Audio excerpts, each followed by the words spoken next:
Hey there, it's Joe Simons back with Retirement Think Tank. I got a really interesting article that we found in one of our favorite magazines, Retirement Advisor, and it was by Adam Cufr, I believe is his last name, but it was 7 retirement planning risks that you may not have considered. Now, this is unique because this was actually written for financial advisors. But the 7 pieces in here were so interesting and intriguing to us and important that we wanted to share them with consumers to make sure you could understand these different risks. Now, number 1 is longevity risk.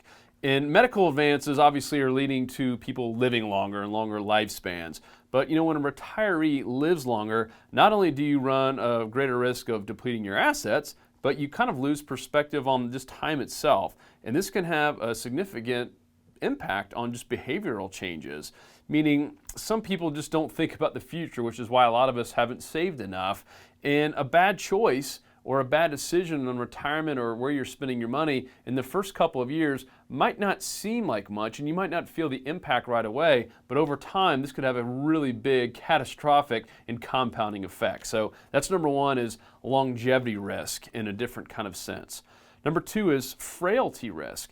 Meaning, what happens when you age and all of a sudden you can't get to the phone or you can't go in to see a financial advisor? You still need help. If anything, you might need more help, and you might need more instruction and tutelage on what you should be doing with your finances and trust and all that stuff, and life insurance and long-term care. But this is a huge risk of just being frail and not being able to see that person. So you need to be prepared for that as well. Number 3 is forced retirement risk. And as I mentioned, this is more for advisors, so I'm trying to phrase this in the way for consumers.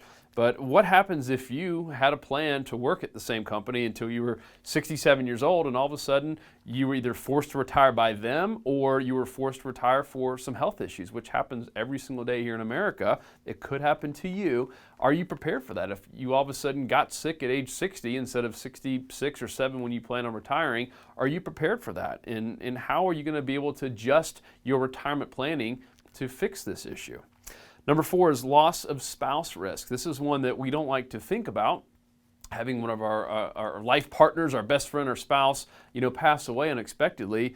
But once again, it happens every single day as well.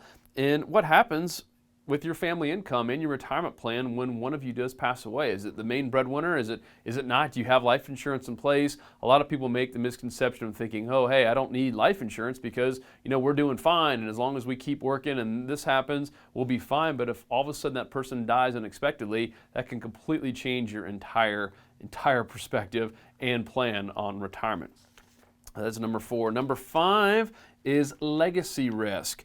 Here's a good example. Let's just say that you want to protect your assets, which everyone does, and you want to have a lifetime income stream, which I think most people do, but of course you also want to leave as much as you can to your beneficiaries. And a bad example of doing this the wrong way is if you put all of your money into annuities and lifetime income guarantees, you're most likely not going to have much left over for your kids or your charities or church or whatever you're trying to give money to. So this is an important factor to make sure that you're trying to plan for everything in your legacy, not just yourself. And if you don't want to leave anything to your kids, then hey, by all means, go put all your money into guaranteed incomes and take care of yourself.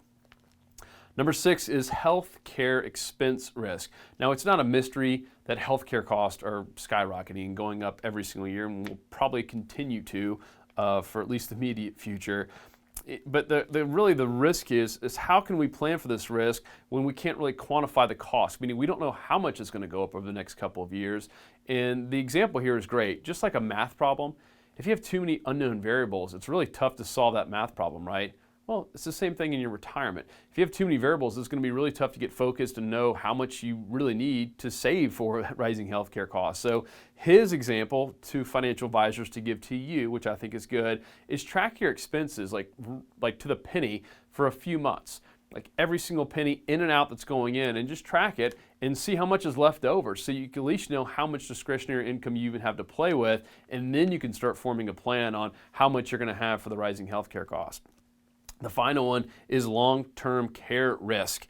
Now, for people age 65 and older today, there's a 40% chance that they will step foot in a nursing home at some point during their lifetime. So that means almost half of you age 65 and older will find yourself in a nursing home for at least some amount of time some period before you do pass away. That's pretty scary. So make sure that you factor this in.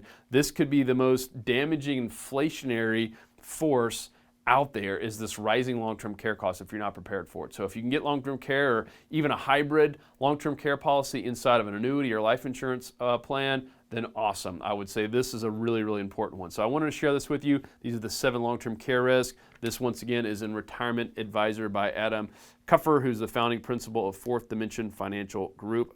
Great article and a great job, Mr. Adam there. For more information on retirement and risk to deal with and to be prepared for, go to www.retirementthinktank.com.